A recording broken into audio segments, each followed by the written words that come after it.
அஸ்ஸலாமு அலைக்கும் வரஹ்மத்துல்லாஹி வபர்காத்துஹு. பீஜியன் ஒரு ஹிஸ்டாரிக்கலி ஒரு பிளெஸ்டு பேர்ட் ஆகும். இதுக்கு ரிலேட்டாக ஒரு ஸ்டோரி இருக்குது. மதீனா மக்கால எங்கே பார்த்தாலுமே ஃப்ரீடமாக இருக்கிற பேர்டை பற்றி தான் சொல்ல போகிறேன். ஸோ ஒரு சமயம் பிலவுடு ப்ராஃபெட் முகமது ஸல்லல்லாஹு அலைஹி வஸல்லமும் அபுபக்கர் அவருடைய companion Mecca to Medina migration ஆகி போயிட்டு இருந்தாங்க. அந்த சமயம் எனிமிகள் அவங்கள அட்டாக் பண்ண வந்தாங்க, குரைஷ் ட்ரூப்.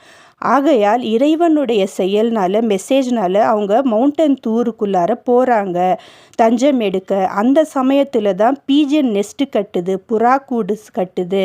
அதே சமயம் ஸ்பைடரும் வெப்பு கட்டுது, சிலந்தி வலை. சுபஹானல்லா, 3 days and night அங்கேயே சேஃப்டி எடுத்தாங்க நம்ம பிலவுடு ப்ராஃபெட் அபுபக்கர் கம்பேனியன்.